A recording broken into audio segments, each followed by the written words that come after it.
Hello everyone, warm welcome to Super Coaching Regulatory Bodies YouTube channel by Textbook.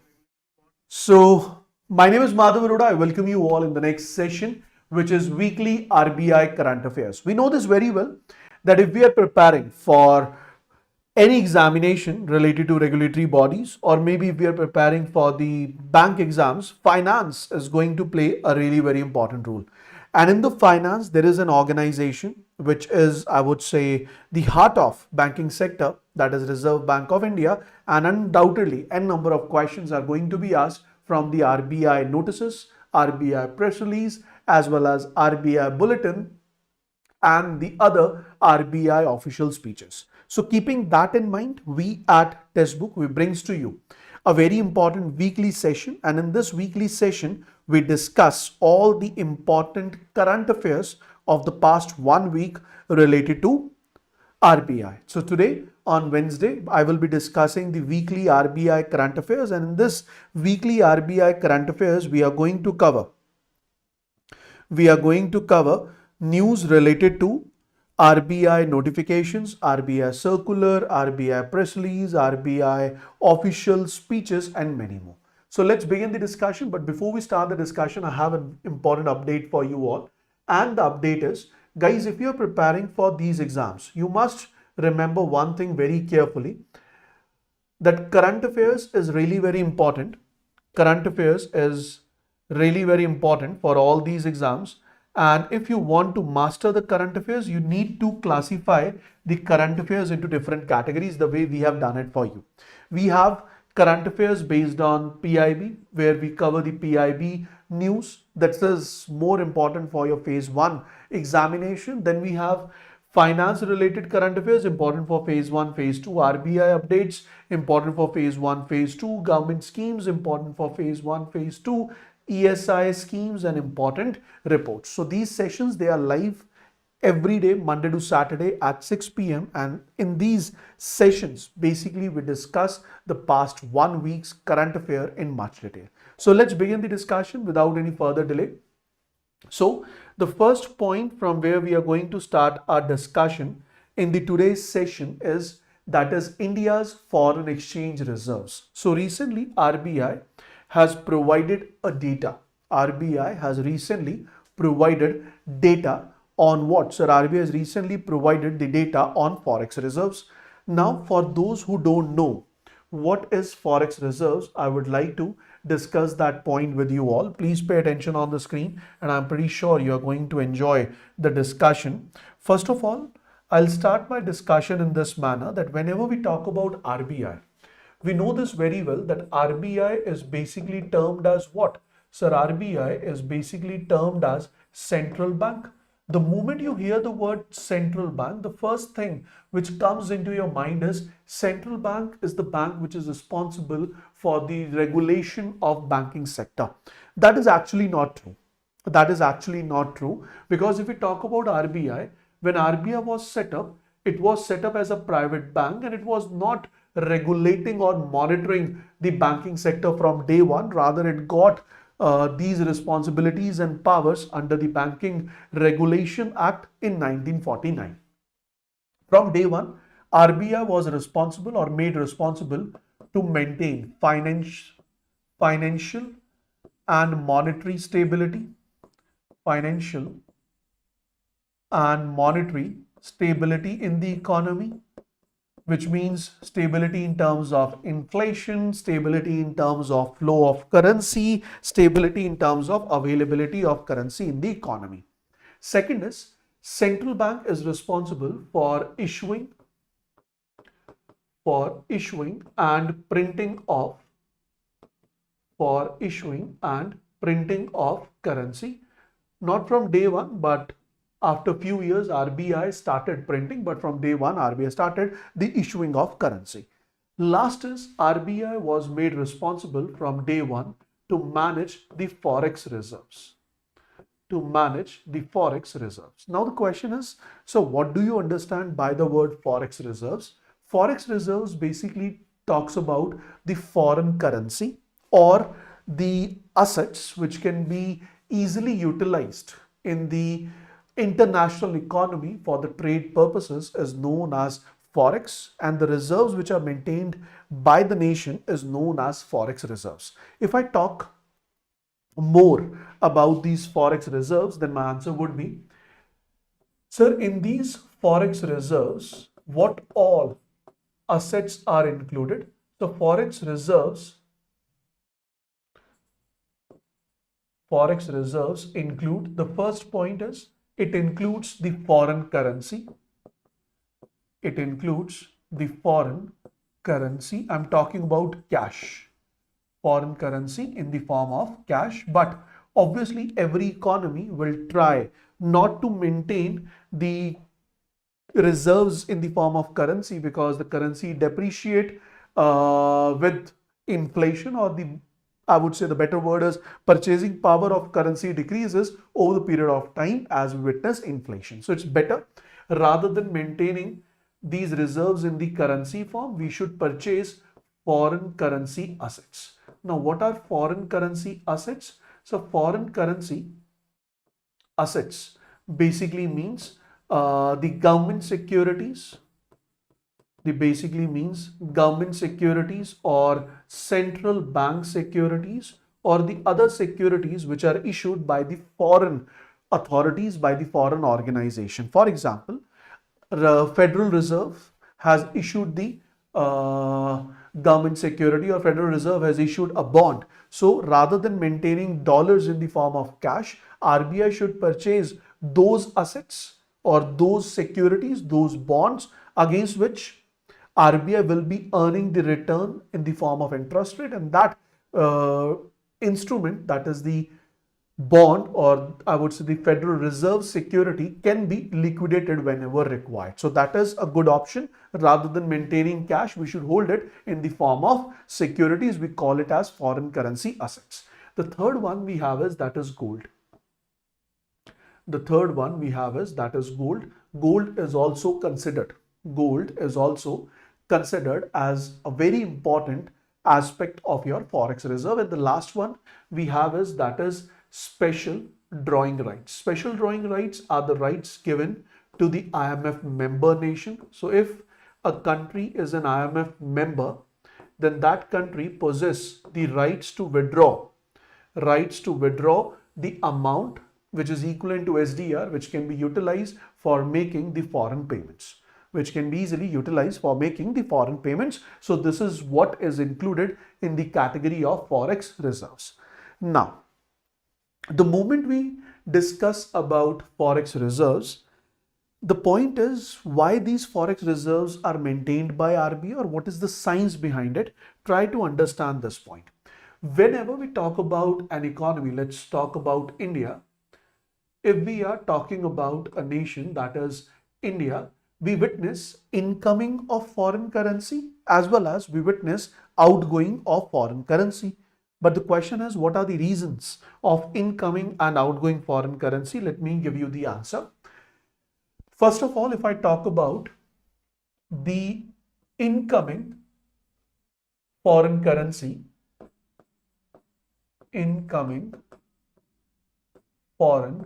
what are the sources? So the first source of incoming foreign currency is your exports. If you're exporting goods and services, against those goods and services, you are receiving the payment against those services and goods in the form of cash. And here I'm talking about, if I talk about the payment, it is done in the foreign currency. So it will be incoming foreign currency. Second point is foreign investment. So whatever foreign investment is done in the country, obviously it will be done in the foreign currency only, or that will lead to the incoming foreign currency. Then the next point is, we have inward remittance. Inward remittance basically means Indian citizens who are residing, outside India, they are transferring the funds to their family, and that unilateral transfer to their family is basically termed as what? Remittance. And remember that India is the nation which is on the first rank in terms of inward remittance, and the value is above $100 billion as per the latest data. Moving on to the next point, after export, after foreign investment, after inward remittance, then we have profits, profit earned by, profit earned by Indian company operating outside India. So Indian company operating on foreign land, foreign land. Even we have the grants which we receive, as well as the financial aids which we receive. Even we have borrowings.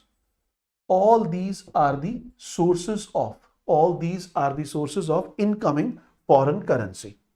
On the other side, if I talk about the outgoing foreign currency, in terms of outgoing foreign currency, why we witness outgoing of foreign currency, what will be the reason? I hope this color is visible. Guys, is this color visible? No? Let's change it. I guess this would be fine.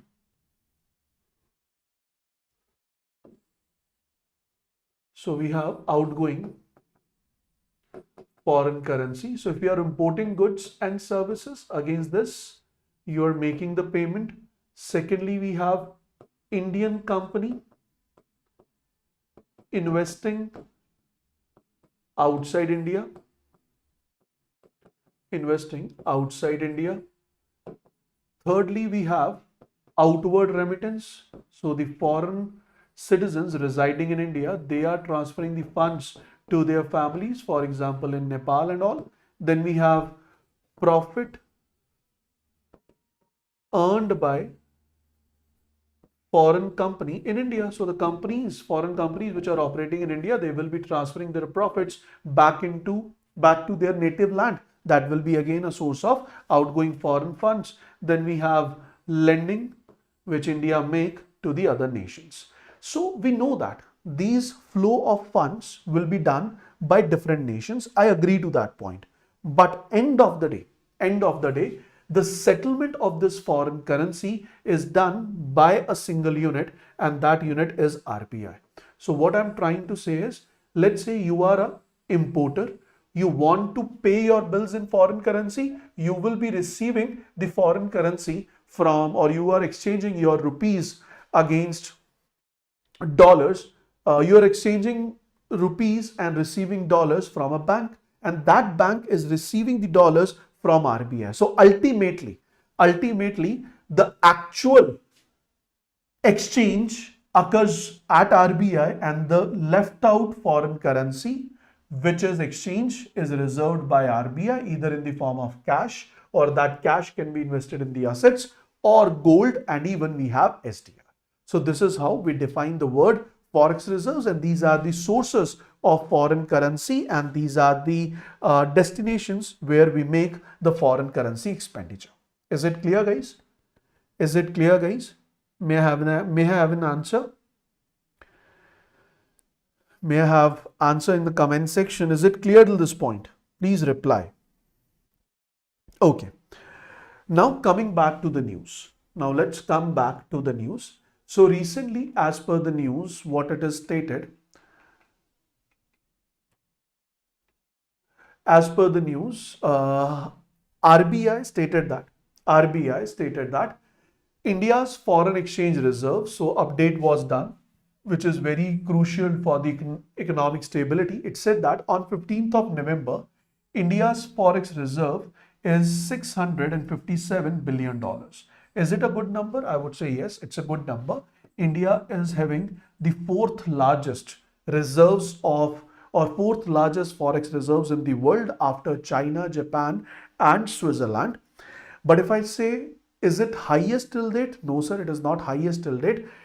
On November 8th, this reserve was $675 billion, and even it has touched a mark of $700 billion in the same financial year in the past.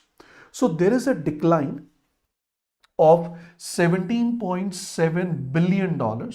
There is a decline of $17.7 billion due to Reserve Bank of India selling dollars to stabilize rupee. Do you understand this statement? Do you understand this statement? If no, don't worry. I'll make you understand this statement, which is really very important. What does this statement say? So, in order to understand this statement, you must understand a term that is foreign exchange, or we call it methods of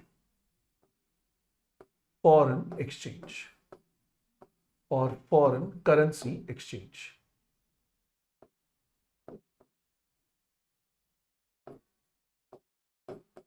Methods of foreign currency exchange, or I would say methods to decide the foreign currency exchange rate. So how we decide the foreign currency exchange rate? So earlier the method which was used, that was known as fixed exchange rate method.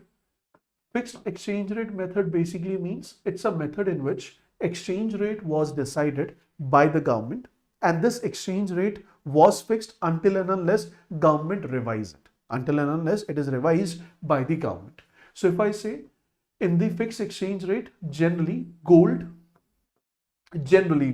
I'm not getting deep into it, I'm not giving you all the different aspects or different types. Generally gold is treated as a common medium to decide the exchange rate. For example, 1 kg of gold in India is of 100 rupees and 1 kg of gold in US is of $100. From here we get an answer that 1 rupee is equals to $1, and until and unless next comparison is done, until and unless next revision of gold price is done in the country, these rates remains constant. Now, right now in India, the exchange rates, or I would say the gold price is decided. Gold price is decided on the basis of foreign market, but earlier gold prices, they were regulated by the government. So we can say that intentionally these prices were decided by the government. Therefore, we can say the exchange rate was also decided by the government, and that is the reason we call it as fixed exchange rate. During these times, government can easily decrease the value of its currency with respect to foreign currency in order to increase the export, which is known as devaluation. Try to understand this statement. So today $1 is equals to 1 rupee because 1 kg of gold in India is of 100 rupees. In order to increase exports, why exports? I'll come to that point. But if government of India wants to increase exports, what government of India will do? So government of India will change the price of gold from 100 rupees to 1000 rupees per kg. And the moment prices change from 100 rupees to 1000 rupees per kg, it will result in rupees 10 is equals to $1. So earlier the product which was of 1 rupee in India was exported at $1, but right now the product which is of 10 rupees in India is exported at $1, which means Indian products, they become cheaper in the global economy, in the foreign market, due to which exports will increase. And devaluation basically means when government itself decrease the value of its currency in order to enhance export is known as devaluation. So whether India has done this? Yes, sir. India has done this in 1949. Then it was done in 1991 and before that. Anyone out there who are listening to me, sir, India has done the devaluation. My answer is yes. India has done the devaluation in 1949, as well as India has done the devaluation in 1991 twice. So devaluation of rupee is done how many times? Sir, in total it is done 4 times. I have given you 3, 1949, then I have given you twice in 1991, but the devaluation was done. But the devaluation was done one more time, and it was done in which year? So it was done in 1966. So devaluation was done in 1949, then in 1966 and twice in 1991.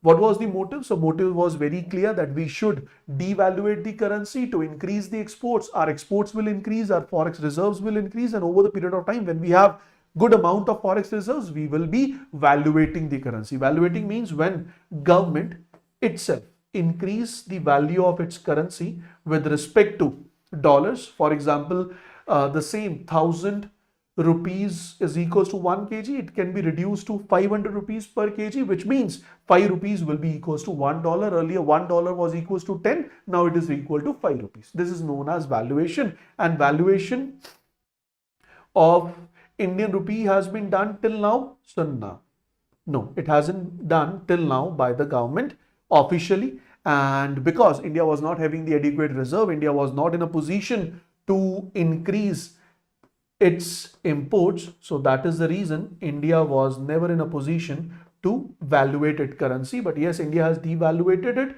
and devaluation was done to increase its exports, to increase the exports of the country. But later on in 1991, when India was not doing well, during those crisis period, India approached IMF, and IMF gave India $7 billion loan, but there was a constraint that India should change its method of deciding the exchange rate, and India was advised to move on to the next method that is known as floating exchange rate. Now, what is floating exchange rate? So floating exchange rate basically means the exchange rate of currency will be decided on the basis of basic market law, that is demand and supply. So if the demand of dollars, let's say if the demand of dollars in India increases, its price with respect to rupees will increase, and if its demand decreases in comparison with supply, demand decreases in comparison to supply, price will decrease. So basically it's a situation of dependency. When the dependency of India increases, or dependency of any nation increases on foreign currency, international currency like dollar, then the price of dollar will increase, and if its dependency decreases, the prices will fall down. So here the currency prices or exchange rate is decided automatically on the basis of demand and supply, and that is the reason the prices or the exchange rates, they float on regular basis. If you check the price of or the exchange rate of dollars with respect to rupees right now, and do check it after the class, you will find there would be a difference. Obviously there will be a minute difference in terms of paisas only, but yes, there will be a difference in the exchange rate price. Got it, guys? Clear? Now in this case, if the difference between rupees and dollars decreases, we call it as appreciation. We call it as appreciation of currency, and we call it as depreciation of currency. What is the difference between appreciation and devaluation, or depreciation and valuation? Then my answer is appreciation and depreciation. Appreciation and depreciation is done automatically. It is done automatically on the basis of demand and supply, but valuation and devaluation was done intentionally by the government. Now the question is, so do India is following this floating exchange rate, where India leaves the market and on the basis of the market parameters the exchange rate is decided? My answer is no. Rather, what we follow, to be very precise, so we follow a method which is known as managed exchange rate.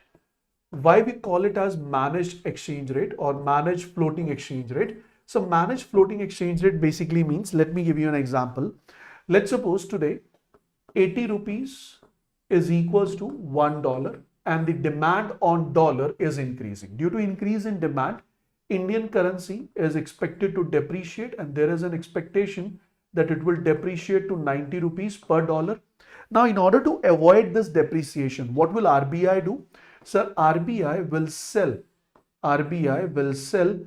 dollars into the market. RBI will sell, let's say, US dollars into the market against obviously the rupees. So RBI is purchasing rupees against dollars in order to increase the supply of US dollars in the Indian market, so that the demand which is increasing, it can be met with the supply. And if demand is increasing and simultaneously you are increasing the supply, the increase in prices would be low. Rather than changing the price from 80 to 90, it may land up at 81 or 82. So practically the price should fall down to 90, but it stopped around 81 and 82 because RBI manage the floating exchange rate by selling the foreign currency into the economy in order to decrease the demand or in order to decrease the dependency in order to avoid depreciation of its currency.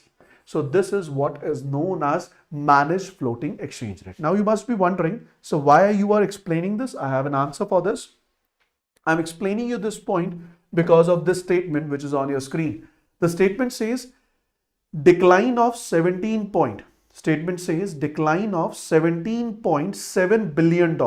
Decline of $17.7 billion occurred due to what? So due to selling dollars to stabilize rupee. So RBI has sold out dollars in the market so that RBI can stabilize rupee, so that RBI can avoid the depreciation of rupee. RBI can control the exchange rate of rupee by increasing the supply of US dollars into the economy. Is it clear, guys? Is this statement clear? If it is clear, just give me yes, sir. This is a very important statement. Majority of students, they are not clear with this particular statement, and when this question is asked, not in the examination, but for sure in the interview, they are not able to answer it, and this can impact your probability, or it can decrease your probability to get selected as an RBI Grade B officer. Moving on to the next point. Special drawing rights. So India's special drawing rights with IMF is $18.06 billion, and these rights can be obtained whenever required. This financial year, India reserve has increased by $11.5 billion. In September, our reserves were at peak, which was $704.885 billion, and India has recorded highest reserves of what value? That is $704 billion, and India is right now on the 4th rank in terms of forex reserves in the world, after China on the 1st, Japan on the 2nd, 3rd is Switzerland, and India is on the 4th rank in terms of forex reserves.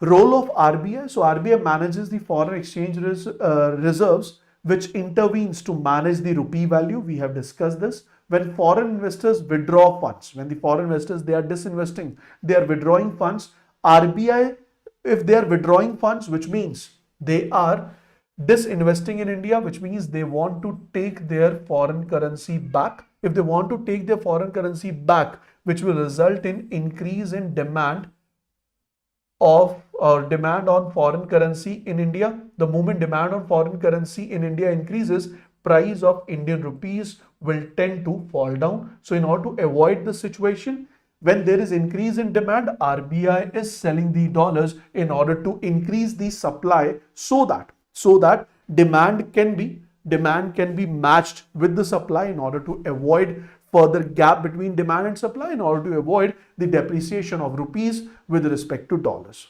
Foreign exchange reserves, they are vital for economic health. Even I would say the first line of defense for an economy is the forex reserves. So they provide a buffer against external shocks. High reserves enhance investors' confidence. So if the country possesses high forex reserves, undoubtedly it will enhance the investors' confidence in the economy, and they can invest with better mindset, with the confidence of earning great returns. So we have already discussed what are special drawing rights, we have discussed what is foreign exchange reserves, and even I have discussed the role of RBI in the same. So tell me in the comment section, is this news clear now? I would have read this news for you. I would have said that statement $17.7 billion reduced because of selling of dollars by RBI in the market. I can read the statement and can move ahead, but that is not a right way. I have explained you the logic behind what that statement means. I have discussed with you what are forex reserves. I have discussed with you what is the source of incoming and outgoing, a source of incoming foreign currency and the destination of outgoing foreign currency. Then I have discussed the methods used to calculate the exchange rate of currency, fixed exchange rate, floating exchange rate, and India right now today follows managed floating exchange rate, due to which RBI sells the dollars in the market to control Indian rupees price with respect to dollars, or in order to avoid the further depreciation of rupees with respect to dollars. So this is how I hope the statement or the discussion is clear to you. I will be catching you all in the next session to go, but I'm pretty sure you must have enjoyed the discussion. If you want to learn all the concepts up to this level, up to this depth, you need to enroll yourself in Lakshya Batch. Use the code MADHAV in order to enjoy maximum discount on this subscription model, where you will enjoy separate course for paper 1, or I would say phase 1, separate course for current affairs, separate course for phase 2 English, economics, finance, management, and even you will get the mock test for phase 1 and also phase 2. We'll provide you the mock test where you can have the same experience of typing a descriptive answer which you're going to face in your final examination. We'll provide you with one-to-one mentorship program. We'll provide you with interview preparation, one-to-one mock interviews, and even the mock interviews with the ex-RBI officers. So this is what we provide you in this particular batch. If you enroll yourself in this batch, I can assure you that you will be getting selected in your upcoming examination in the very first attempt itself. So thank you so much for joining. We'll catch you in the next session to go. Till then, stay home, stay safe, take care guys. Good luck. Download the PDF of this session from this particular Telegram channel. Thank you so much. Good luck.